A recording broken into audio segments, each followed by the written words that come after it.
여러분, 만약 평생을 바친 가족이 여러분을 단순한 도구로만 본다면 어떻게 하시겠습니까? 제 이름은 최정순, 올해 65세입니다. 40년 동안 전통시장에서 작은 분식집을 운영해왔고, 오직 아들 하나만 보고 살아왔습니다. 그런데 그날 밤 며느리가 던진 한마디가 제 인생을 완전히 뒤바꿔 놓았습니다. 어머님, 저희 사돈가랑 해외여행 가니까 가게 좀 며칠만 봐주세요. 그 순간 저는 깨달았습니다. 제가 이 집안에서 어머니가 아닌 그저 편리하게 쓸 수 있는 무급 일꾼에 불과하다는 것을.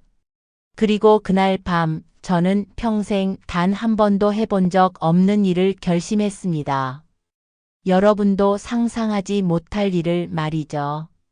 매일 새벽 4시 알람보다 먼저 눈을 뜨는 게 제 일상이었습니다. 40년 동안 한 번도 빠뜨린 적 없는 시간이죠. 찬 바닥에 발을 내딛고 어둠 속에서 옷을 갈아입으며 항상 생각했습니다. 오늘도 도연이를 위해서. 분식집 가마솥에 불을 지피고 떡볶이 국물을 끓이는 동안 저는 늘 아들 생각에 잠겨 있었습니다. 어린 시절 학원비가 모자라 울던 도연, 대학 등록금 때문에 밤잠을 못 이루던 제 모습들이 파노라마처럼 스쳐 지나갔습니다. 남편 민철 씨는 늘 말했습니다. 정순아, 우리 아들만큼은 고생 안 시키고 싶다. 그 말에 저는 고개를 끄덕이며 더 열심히 일했습니다. 손톱 밑에 양념이 배고 기름 냄새가 온몸에 배어도 괜찮았습니다. 제 희생이 아들의 미래가 된다면 그걸로 충분했으니까요. 도연이가 대학을 졸업하고 취업했을 때 저는 정말 행복했습니다. 엄마 고생 많으셨어요. 이제 제가 효도할게요. 도연이의 그 말을 듣고 얼마나 울었는지 모릅니다. 하지만 시간이 지나면서 뭔가 달라지기 시작했습니다. 도연이의 방문이 점점 줄어들었고 전화도 뜸해졌습니다. 처음엔 바쁘니까 그러려니 했습니다. 젊은 사람이 일도 해야 하고 자기 생활도 있을 테니까요. 결혼 소식을 듣던 날을 지금도 생생히 기억합니다. 도연이가 조심스럽게 말했죠. 엄마, 저 결혼하려고 해요. 선영이라는 여자분인데 영어학원 원장이에요. 저는 기뻤습니다. 정말로. 아들이 좋은 사람 만나서 행복해 한다니 엄마로서 이보다 더 바랄 게 뭐가 있겠습니까? 그래, 아들아. 언제 데려와서 보여줄 거니? 그런데 도연이의 표정이 어딘지 어색했습니다. 그게 선영이가 아직은 부담스러워해서. 그때는 이해했습니다. 젊은 여자가 시어머니를 만나는 게 부담스러울 수 있다고요. 시간이 지나면 자연스럽게 될 거라고 생각했습니다. 얼마나 순진했던 걸까요? 박선영. 제 며느리의 이름입니다. 처음 만났을 때의 기억이 아직도 선명합니다. 키가 크고 날씬한 몸매에 깔끔하게 정리된 단발머리.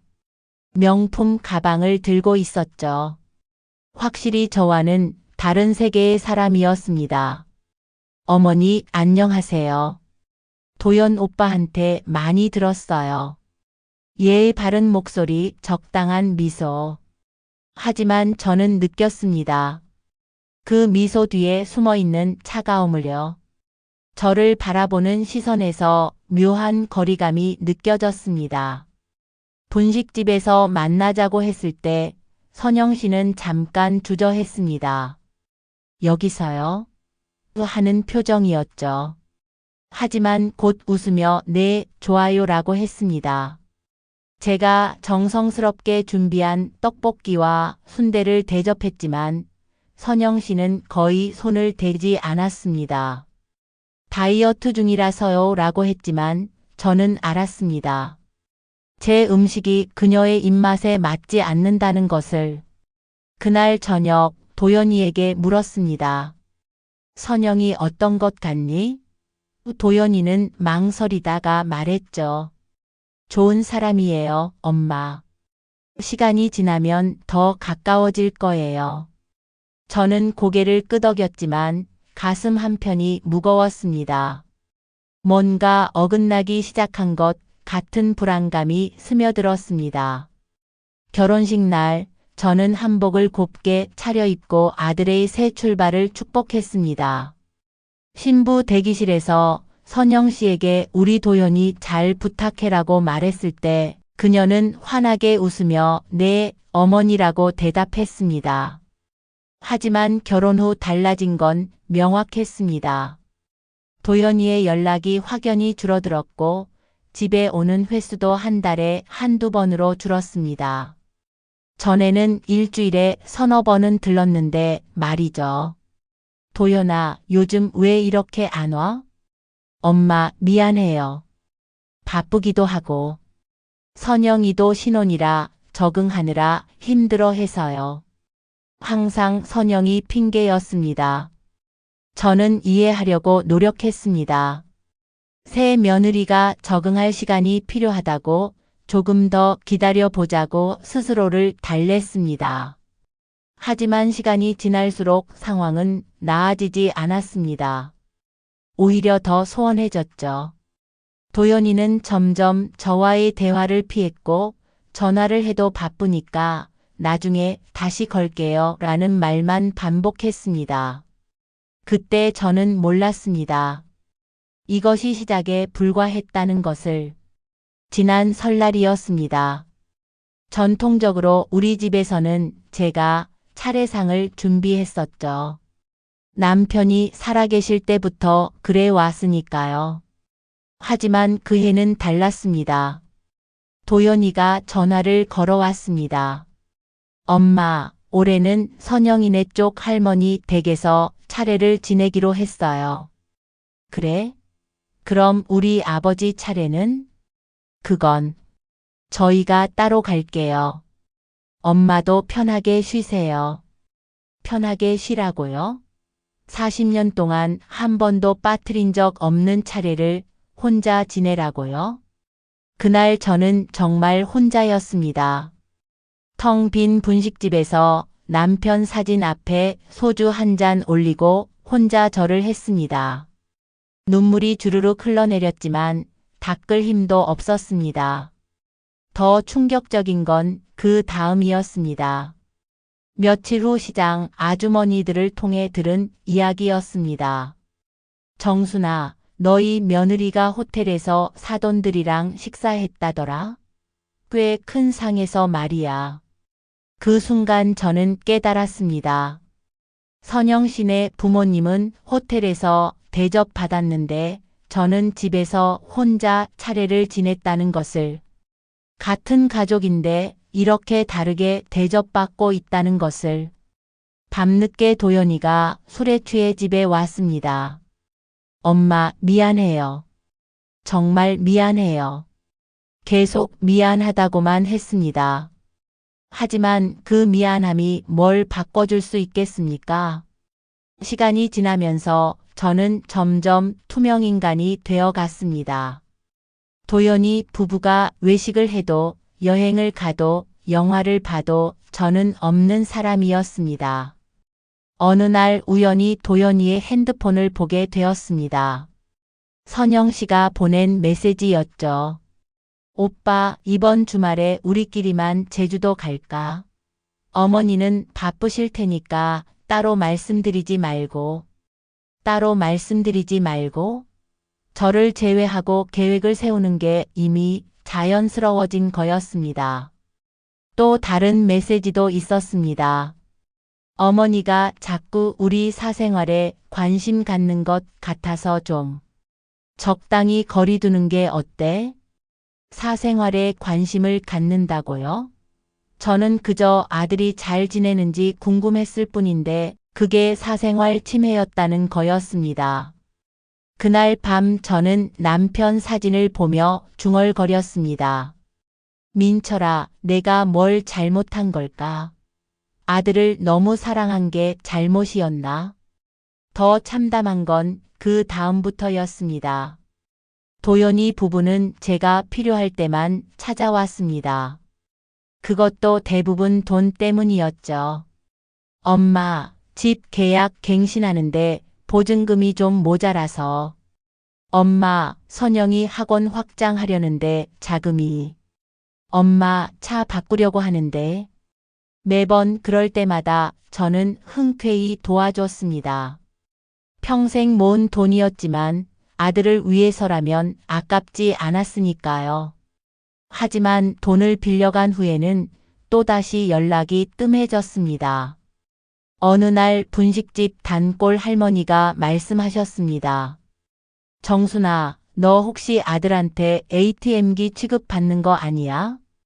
그 말이 가슴에 비수처럼 꽂혔습니다. 하지만 부정할 수 없었습니다. 정말로 저는 아들 부부에게 필요할 때만 찾는 돈 통장이 되어가고 있었으니까요. 어느 봄날이었습니다. 도연이가 혼자 가게에 왔습니다. 선영 씨 없이 오는 건 정말 오랜만이었죠. 엄마, 우리 이야기 좀 해요. 도연이의 표정이 심각했습니다. 저는 가슴이 두근거렸습니다. 혹시 무슨 좋은 소식이 있나 싶어서요. 엄마, 선영이가 스트레스를 많이 받고 있어요. 응? 무슨 스트레스? 엄마가 자꾸 우리 일에 관심을 가지시고 연락도 자주 하시고 선영이가 부담스러워해요. 저는 어이가 없었습니다. 도연아, 나는 그냥 너희가 잘 지내는지 궁금해서. 엄마, 이해해 주세요. 우리도 우리 생활이 있어요. 앞으로는 좀 적당한 선을 지켜주세요. 적당한 선이라고요? 아들에게서 그런 말을 들을 줄 몰랐습니다. 평생 아들만 보고 살아온 엄마에게 적당한 선을 지키라고 하다니. 그날 밤 저는 정말 많이 울었습니다. 남편이 남기고 간 낡은 침대에서 혼자 속으로 울었습니다. 소리를 내면 옆집에 들릴까봐 이불을 뒤집어 쓰고 울었습니다. 그때 저는 결심했습니다. 이제 정말 아들에게 기대하지 말자고. 혼자서도 잘 살아가자고. 하지만 그건 진짜 시작에 불과했습니다. 여러분, 인생에는 모든 것을 바꾸는 순간들이 있습니다. 저에게 그 순간은 지난달 화요일 저녁이었습니다. 분식집 마지막 손님을 보내고 설거지를 하고 있을 때였습니다. 선영 씨에게서 전화가 왔죠. 어머님, 안녕하세요. 평소보다 목소리가 밝았습니다. 뭔가 부탁할 일이 있을 때의 그 톤이었죠. 저는 이미 알고 있었습니다. 응, 선영아. 무슨 일이야? 어머님, 사실 좋은 소식이 있어서 연락드렸어요. 저희 사돈 어른들께서 해외여행을 같이 가자고 하셔서요. 사돈 어른들이라. 저는 절대 사돈 어른이 아니었나 봅니다. 어디로 가는데? 유럽 쪽이요. 2주 정도 갈 예정이에요. 그런데 그때 제 가슴이 쿵했습니다. 이제 본론이 나오는구나. 그런데 가게를 며칠 비워둘 수가 없잖아요. 어머님께서 봐주시면 안 될까요? 그 순간 저는 말문이 막혔습니다. 40년 동안 제 손으로 일궈온 이 가게를 제가 평생을 바친 이 터전을 잠깐 봐달라고 하는 거였습니다. 선영아, 그런데 그 가게는? 아, 어머님도 바쁘시죠? 그럼 어떻게 하죠? 아르바이트를 구할까요? 아르바이트요? 제 가게를 아르바이트생에게 맡기겠다고요? 아니야, 내가 할게. 아, 감사해요. 역시 어머님이에요. 그럼 다음 주 월요일부터 2주간 부탁드려요. 그리고 전화를 끊었습니다. 감사하다는 말 한마디와 함께 그날 밤 저는 잠을 이룰 수 없었습니다. 계속 생각했습니다. 40년 동안 내가 일궈온 이 가게가 이제는 남의 가게가 되어버린 걸까? 남편과 함께 이 자리에 가게를 연 게 1985년이었습니다. 당시 도연이는 5살이었죠. 어린 아들의 손을 잡고 인테리어 공사를 지켜보던 기억이 생생합니다. 아빠, 우리 가게야? 그래, 도연아. 우리 가게야. 엄마, 아빠가 열심히 일해서 도연이 공부시킬 거야. 그때 도연이는 신이 나서 뛰어다녔습니다. 우리 가게, 우리 가게. 하지만 이제 그 우리 가게는 며느리가 봐달라고 부탁하는 가게가 되어버렸습니다. 제가 사장이 아니라 임시 관리인이 된 거였죠. 새벽 3시쯤 되어서야 저는 깨달았습니다. 제가 이 집안에서 어떤 존재인지를. 저는 어머니도 할머니도 가족도 아니었습니다. 그저 편리하게 쓸 수 있는 도구였습니다. 돈이 필요하면 찾아와서 빌려가고 가게를 봐달라고 하면 맡겨두고 그 외에는 없는 존재 취급하는 그런 도구 말입니다. 다음 날 아침 저는 평소보다 더 일찍 가게 문을 열었습니다.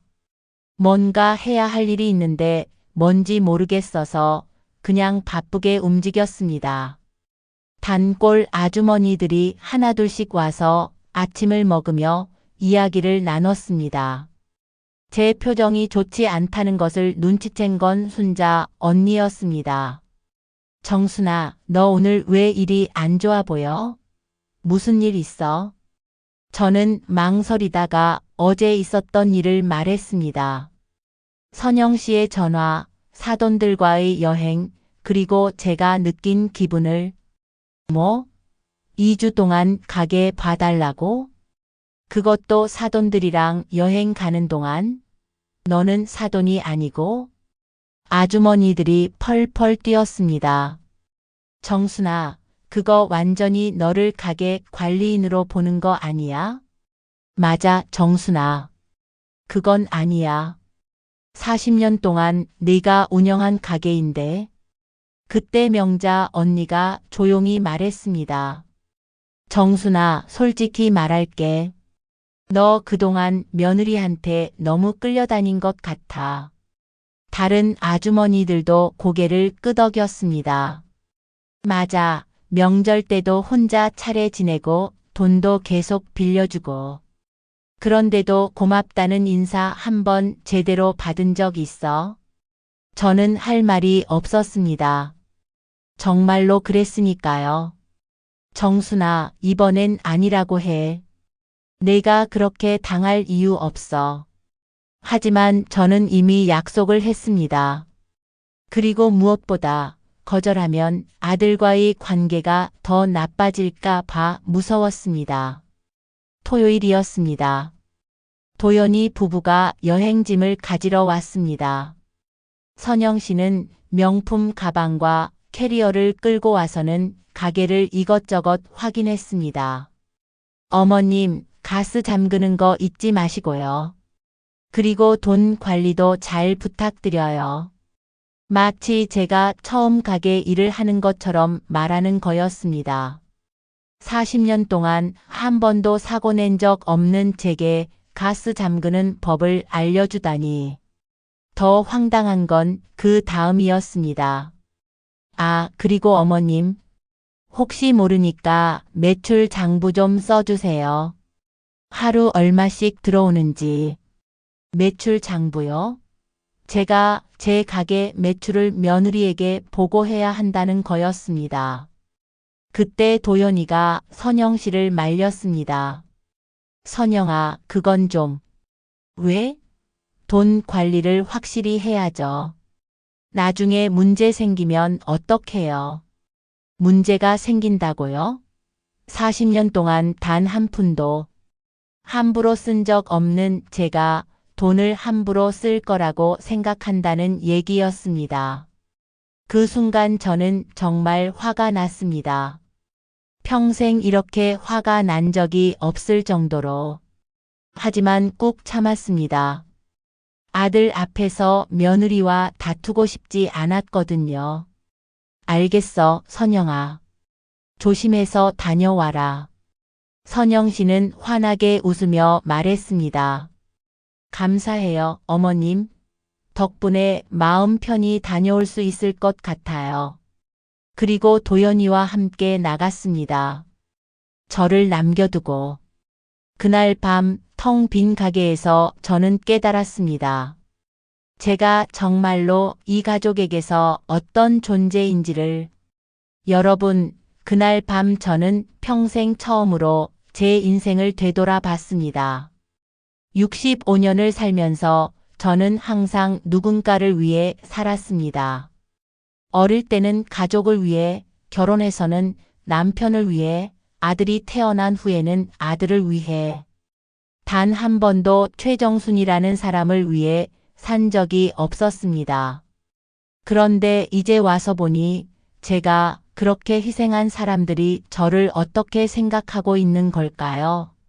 남편은 세상을 떠났고 아들은 저를 ATM기로 여기고 며느리는 저를 가게 관리인으로 생각합니다. 그럼 최정순이라는 사람은 대체 무엇을 위해 살았던 걸까요?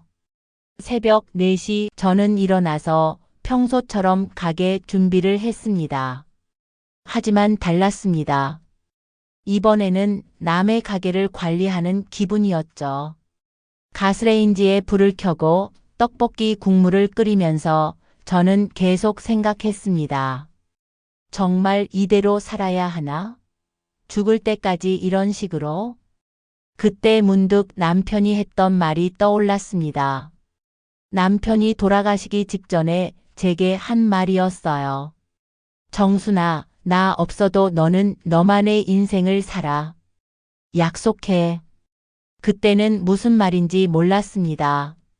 남편 없이 어떻게 제 인생을 살 수 있을까 싶었거든요. 하지만 이제는 알 것 같았습니다. 남편도 아들도 제게 바라는 건 제가 행복한 삶을 사는 것이었을 텐데 저는 그동안 그들을 위한 희생만 행복이라고 착각하고 있었던 거였습니다. 그날 오전 첫 손님이 왔습니다. 중학교 2학년 민수였죠. 이 가게 단골 중에 하나입니다. 할머니 떡볶이 한 인분이요. 그래, 민수야. 떡볶이를 끓여주면서 저는 물었습니다. 민수야, 너는 커서 뭐가 되고 싶어? 저요? 게임 개발자요. 게임 개발자? 부모님은 뭐라고 하시니? 처음엔 반대하셨는데 지금은 내가 하고 싶은 일 하라고 하세요. 행복해야 한다고요. 행복해야 한다고. 그 말이 가슴에 와닿았습니다. 그래, 민수야. 내가 행복한 게 제일 중요해. 민수가 떡볶이를 다 먹고 가면서 말했습니다. 할머니도 행복하세요. 그 말을 들은 순간 저는 깨달았습니다. 제가 언제부터 행복하지 않았는지를. 그날 오후 저는 용기를 냈습니다. 평생 처음으로요. 휴대폰을 들고 부동산에 전화를 걸었습니다. 여보세요? 혹시 상가 매매 상담 가능하나요? 네, 물론이죠. 어떤 상가인가요? 전통시장 안분식집인데 40년 정도 운영했고요. 아, 그러시군요. 한번 보러 나가도 될까요? 그렇게 해서 부동산 아저씨가 가게에 왔습니다. 이곳저곳 살펴보더니 말했습니다. 와, 정말 깔끔하게 관리하셨네요. 40년 된 가게 같지 않아요. 감사합니다. 얼마 정도에 팔 수 있을까요? 위치도 좋고 단골도 많으시고. 한 8천만 원 정도는 받을 수 있을 것 같은데요. 8천만 원. 40년의 세월이 8천만 원이라니. 적다고 생각할 수도 있지만 저에게는 새로운 시작을 할 수 있는 충분한 돈이었습니다. 언제부터 내놓을 수 있나요? 원하시면 바로 해도 되는데. 정말 파실 거예요? 저는 잠깐 망설였습니다. 정말로 이 결정이 맞는 건지. 하지만 곧 고개를 끄덕였습니다. 네, 팔겠습니다. 그날부터 저는 조용히 준비를 시작했습니다. 아무도 모르게요. 먼저 중요한 물건들을 정리했습니다. 남편과의 추억이 담긴 사진들, 도연이 어릴 때 그림들, 결혼식 사진들. 하나하나 박스에 담으면서 눈물이 났지만 후회는 없었습니다. 그리고 작은 원룸을 구했습니다. 시장에서 걸어서 10분 거리에 있는 깔끔한 원룸이었죠. 보증금 1,000만 원에 월세 40만 원. 제게는 충분했습니다. 마지막으로 가장 어려운 일이 남았습니다. 시장 아주머니들에게 작별 인사를 하는 것이었죠. 정순아, 정말로 가게 정리하는 거야? 응, 순자 언니. 이제 내 인생 좀 살아보려고. 그래도 40년이나 한 가게를. 언니 40년 했으니까 이제 그만해도 돼. 나도 쉬고 싶어. 아주머니들은 모두 이해해줬습니다. 사실 그들도 제가 그동안 얼마나 힘들어 했는지 알고 있었거든요. 정순아, 잘한다. 이제 내가 하고 싶은 일 해. 그래, 우리도 응원할게. 그 따뜻한 말들이 제게 힘이 되었습니다. 드디어 그날이 왔습니다. 도연이 부부가 여행에서 돌아오는 날이었죠. 저는 이미 모든 준비를 마쳤습니다. 가게는 매매 계약이 완료됐고 새 집으로 이사도 끝났습니다. 가게에는 제 편지 한 통과 열쇠만 남겨뒀습니다. 오후 3시쯤 도연이에게서 전화가 왔습니다. 엄마, 지금 공항이에요. 1시간 후에 가게로 갈게요. 그래, 조심해서 와라. 그게 마지막 통화였습니다. 1시간 후 저는 새 집에서 창문을 통해 시장을 내려다 봤습니다. 도연이 부부가 캐리어를 끌고 가게 앞에 서 있는 모습이 보였습니다. 가게 앞에서 선영 씨가 뭔가 이상하다는 듯 주변을 둘러보는 모습, 도연이가 가게 문을 열려고 하는 모습, 그리고 문이 열리지 않자 당황하는 모습이 다 보였습니다. 잠시 후 도연이의 전화가 왔습니다. 엄마, 엄마 어디 계세요? 가게가 왜 이래요? 문이 안 열려요. 도연아, 편지 받니? 편지요? 아, 여기 편지가. 잠깐만요. 전화기 너머로 편지지 넘기는 소리가 들렸습니다. 그리고 잠시 후 도연이의 놀란 목소리가 들려왔습니다. 엄마, 이게 무슨 말이에요? 여러분, 제가 그날 아들에게 남긴 편지의 내용을 들려드리겠습니다. 도연아, 이 편지를 읽고 있다는 건 너희가 여행에서 무사히 돌아왔다는 뜻이겠지. 다행이다. 엄마는 이제 이 가게를 정리했다. 40년 동안 너와 아버지를 위해 지켜온 이곳을 말이야. 놀라지 마라. 엄마는 화가 나서 이런 결정을 한 게 아니다. 단지 깨달았을 뿐이야.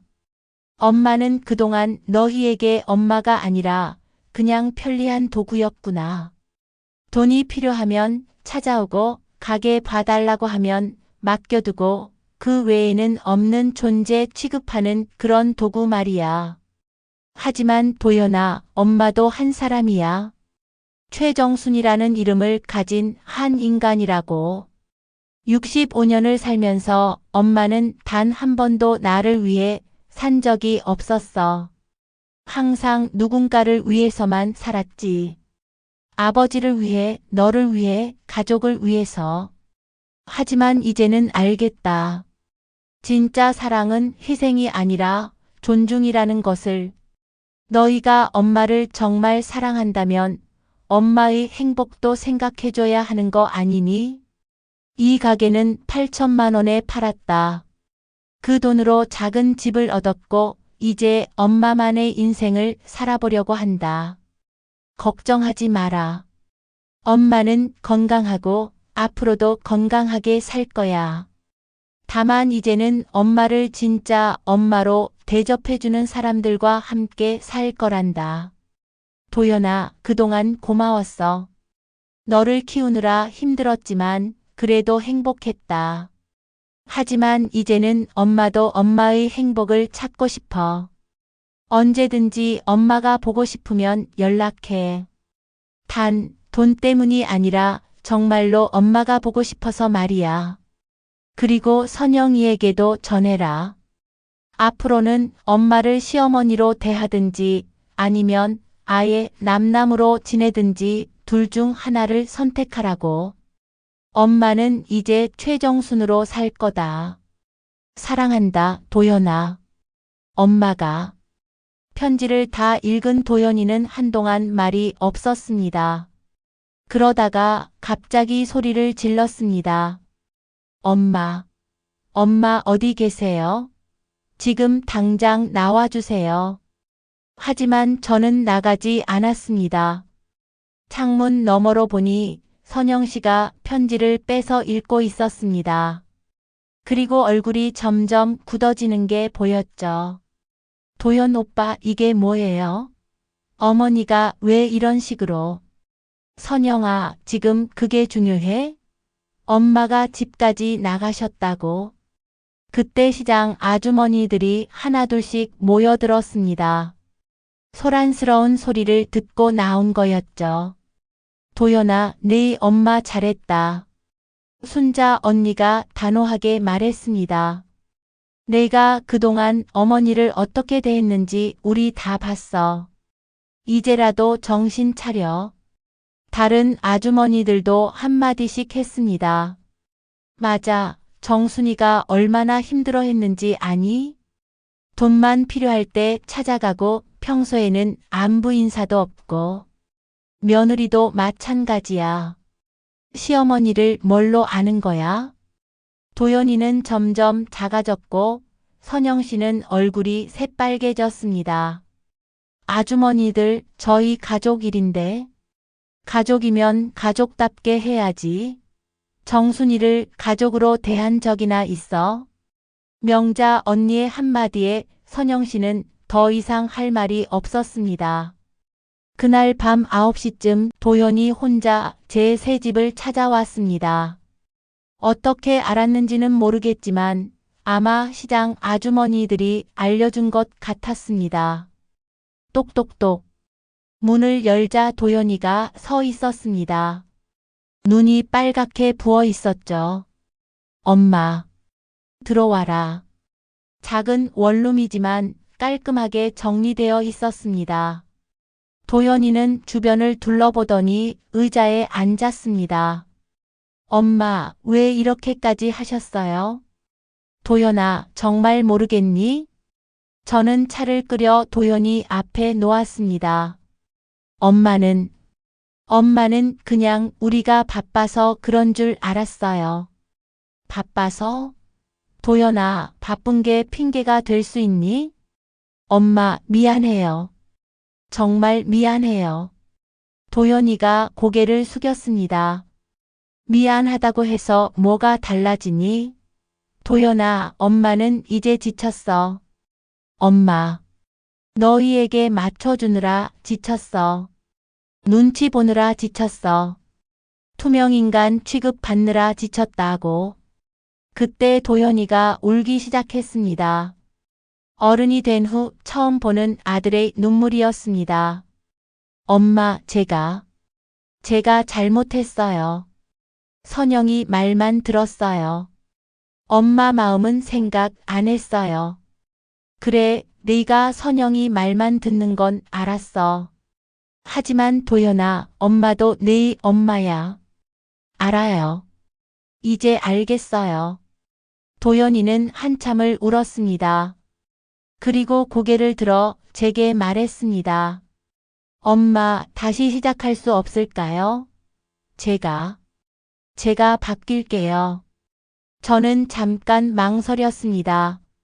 정말로 아들이 바뀔 수 있을까요? 도연아, 엄마는 이제 예전의 엄마가 아니야. 무조건 희생하고 참는 엄마가 아니라고. 알아요. 그리고 선영이도 마찬가지야. 엄마를 진짜 시어머니로 대하든지 아니면 남남으로 지내든지 선택하라고 해. 네, 선영이랑도 얘기해 볼게요. 그날 밤 도연이와 저는 오랜만에 진솔한 대화를 나눴습니다. 그동안 쌓였던 오해들, 상처들, 그리고 서로에 대한 진짜 마음들을 털어놓았죠.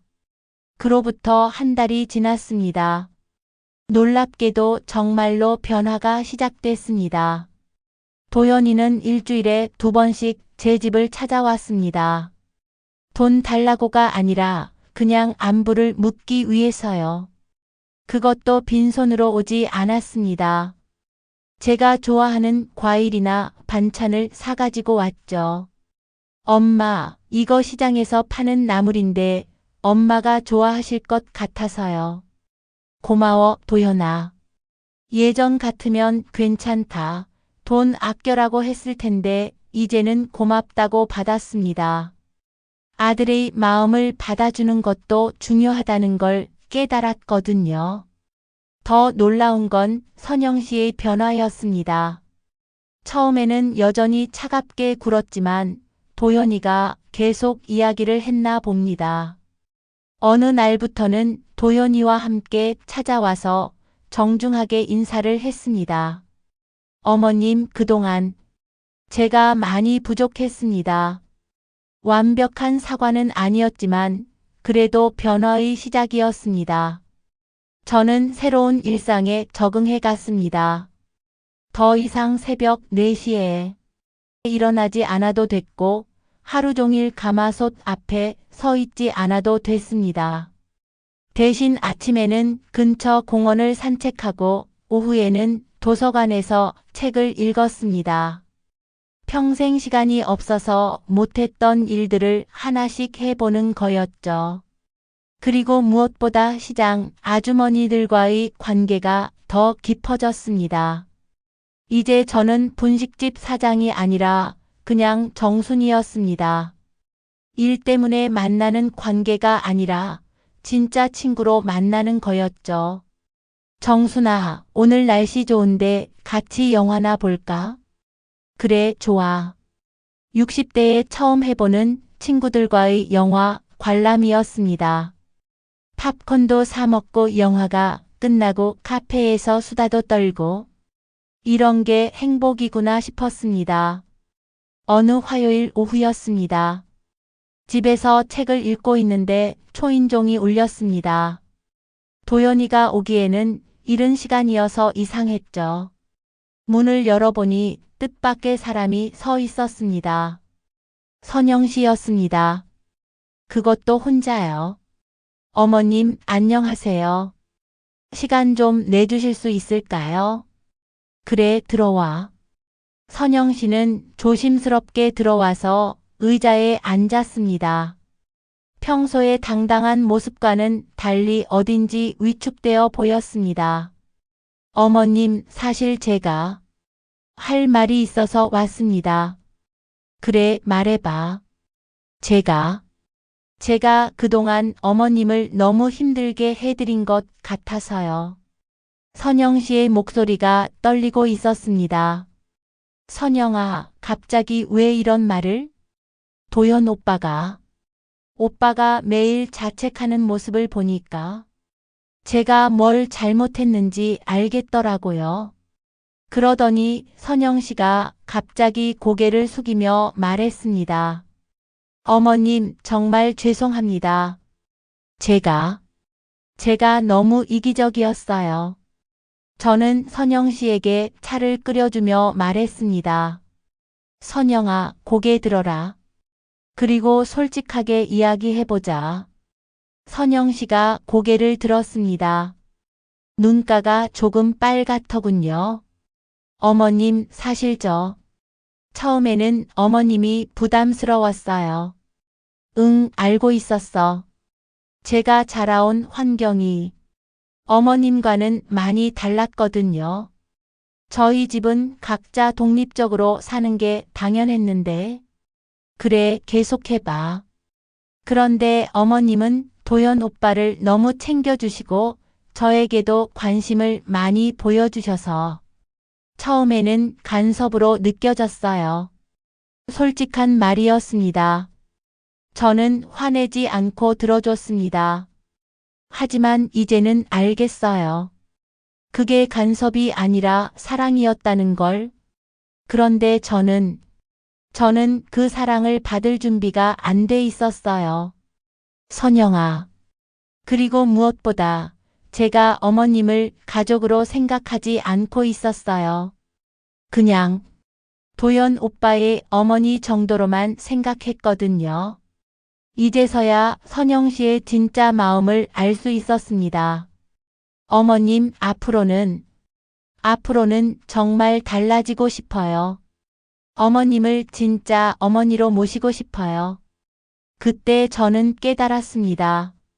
선영 씨도 아직 어린 여자였다는 것을, 아직 시어머니를 모실 준비가 안 돼 있던 젊은 여자였다는 것을. 선영아, 고마워. 솔직하게 말해줘서. 어머님. 하지만 선영아, 이제는 진짜 가족이 되어보자. 서로 존중하면서 말이야.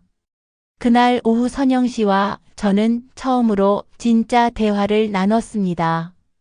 서로의 마음을, 서로의 아픔을 이해하는 시간이었죠. 그로부터 몇 개월이 지났습니다.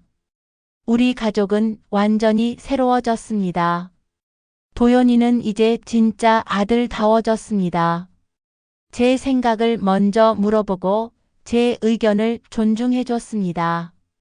가족 계획을 세울 때도 저를 빼놓지 않았죠. 엄마, 이번 주말에 우리 가족끼리 여행 갈까요? 엄마가 가고 싶은 곳이 있으세요? 나야? 바다가 보고 싶구나. 그럼 부산으로 갈까요? 이렇게 저를 중심으로 계획을 세우는 모습이 신기했습니다. 선영 씨도 달라졌습니다. 이제는 제게 진짜 며느리처럼 대했습니다. 존댓말도 자연스러워졌고 가끔은 저에게 고민 상담도 했습니다. 어머님, 학원 운영하면서 힘든 일이 생겼는데 조언 좀 해주세요. 그래, 무슨 일인데? 이런 대화가 가능해진 거였습니다. 그리고 가장 큰 변화는 명절이었습니다. 이번 추석에는 우리 집, 아니 제 새 집에서 차례를 지냈습니다. 도연이와 선영 씨가 함께 준비를 도와줬고 선영 씨 부모님도 함께 오셨습니다. 진짜 가족이 된 기분이었습니다. 어느 날 순자 언니가 제게 제안을 했습니다. 정순아, 우리 반찬 가게나 하나 차릴까? 반찬 가게? 응, 너 요리 솜씨가 얼마나 좋은데. 우리 몇 명이서 함께 하면 어떨까? 흥미로운 제안이었습니다. 40년 동안 분식집만 했는데 이제 새로운 도전을 해볼 때가 된 것 같기도 했고요. 언니들도 함께 한다고? 응, 명자도 그렇다고 하고 영숙이도 관심 있어 해. 그렇게 해서 저는 인생의 새로운 챕터를 시작하게 됐습니다. 65세에 새로운 사업을 시작하는 거였죠. 도연이에게 이야기했을 때 도전하라고 응원해줬습니다. 엄마, 좋은 생각이에요. 엄마가 하고 싶은 일 하세요. 예전 같으면 너무 힘들지 않겠냐, 나이도 있는데라고 말렸을 텐데 이제는 제 선택을 존중해주는 거였습니다. 선영 씨도 마찬가지였습니다. 어머님, 저도 도와드릴 일 있으면 말씀하세요.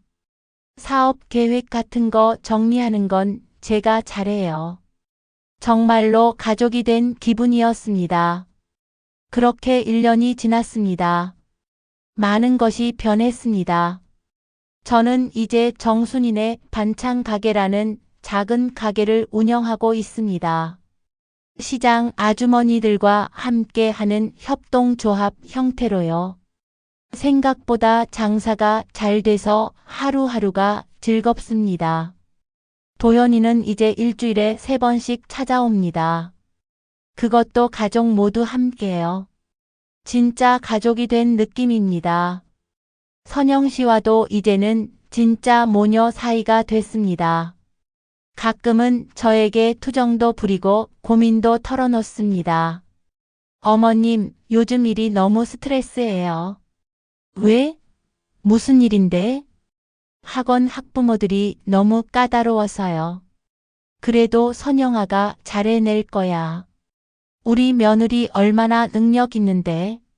이런 대화가 자연스러워졌습니다. 그리고 무엇보다 저는 이제 행복합니다.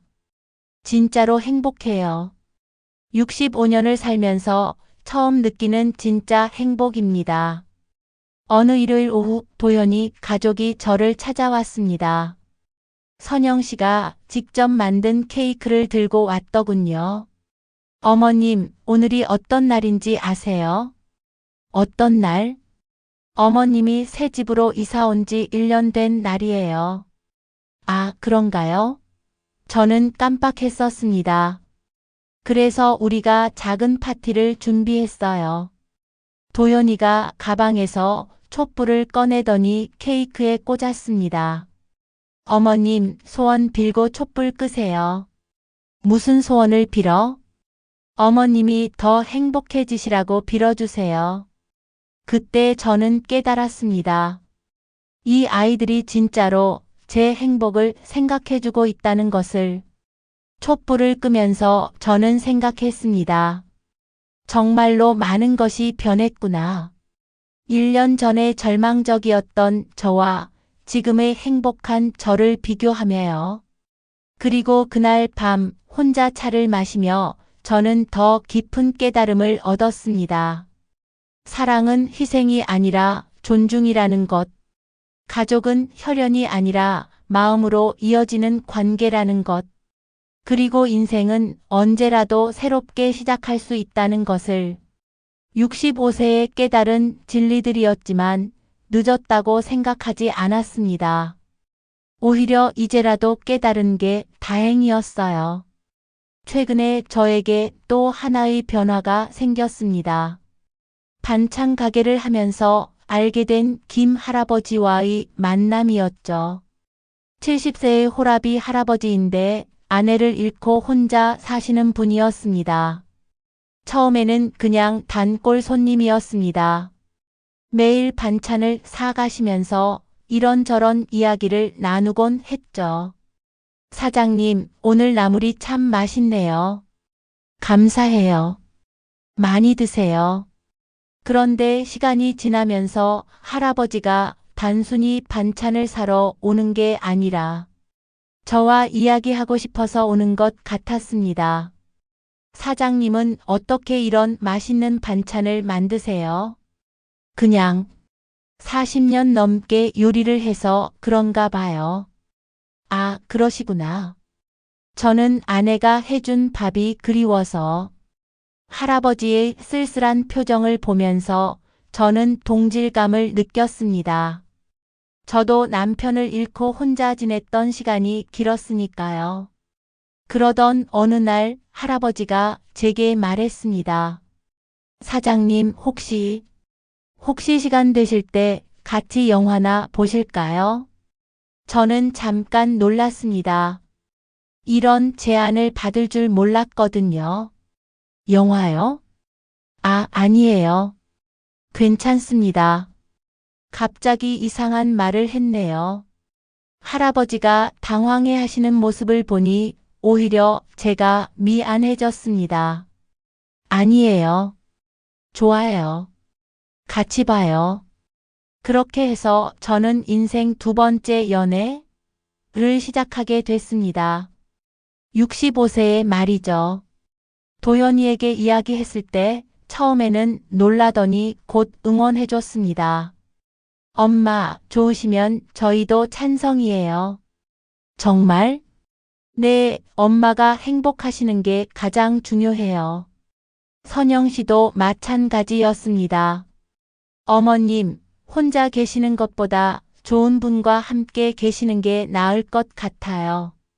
가족들의 지지를 받으니 더욱 마음이 놓였습니다. 여러분, 이제 제 이야기가 거의 끝나갑니다. 오늘은 제 66번째 생일입니다. 작은 반찬 가게에서 가족들과 함께 조촐한 생일상을 받았죠. 도연이가 준비한 미역국, 선영 씨가 만든 잡채, 그리고 김 할아버지가 사온 생일 케이크. 소박하지만 정말 따뜻한 생일상이었습니다. 엄마 생일 축하해요. 어머님 건강하고 행복하세요. 정순 씨 앞으로도 함께 해요. 이 모든 축복의 말들이 제 가슴을 따뜻하게 했습니다. 1년 반 전 그 절망적이었던 밤을 생각해보면 정말 많은 것이 변했습니다. 그때 저는 자신을 위해 사는 것이 이기적인 일이라고 생각했습니다. 가족을 위해 희생하는 것만이 사랑이라고 믿었죠. 하지만 이제는 알겠습니다. 진짜 사랑은 서로를 존중하는 것이라는 것을. 진짜 가족은 혈연이 아니라 서로를 아끼는 마음으로 만들어지는 것이라는 것을. 그리고 무엇보다 자신을 사랑하는 것이 이기적인 게 아니라 필요한 일이라는 것을 깨달았습니다. 자신이 행복해야 다른 사람도 행복하게 해줄 수 있으니까요. 65년을 살면서 깨달은 가장 중요한 진리입니다. 여러분 중에도 혹시 저와 같은 상황에 계신 분들이 있을까요? 가족을 위해 자신을 희생하면서도 정작 가족들에게는 소홀히 대접받고 계신 분들 말입니다.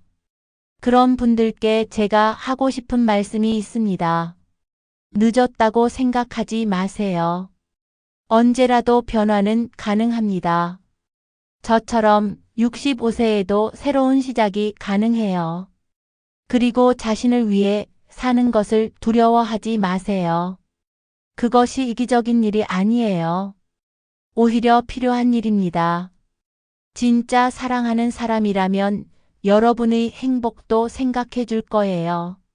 만약 그렇지 않다면 그건 사랑이 아니라 이용입니다. 용기를 내세요. 저처럼 용기를 내서 자신의 인생을 되찾으세요. 그리고 기억하세요. 가족은 만들어가는 것이라는 것을. 진짜 가족은 서로를 존중하고 사랑하는 관계라는 것을요.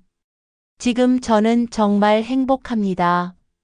매일 아침 일어나는 것이 즐겁고 하루하루가 감사합니다. 시장 아주머니들과 함께하는 반찬가게 일도 재미있고 도연이 가족과 보내는 시간도 소중합니다. 그리고 김 할아버지와의 새로운 관계도 설레고 행복해요. 65세에 느끼는 새로운 감정들이 신기하기도 하고요. 무엇보다 이제 저는 최정순으로 살고 있습니다. 누군가의 엄마, 누군가의 아내가 아닌 최정순이라는 한 사람으로요. 그것이 진짜 행복입니다.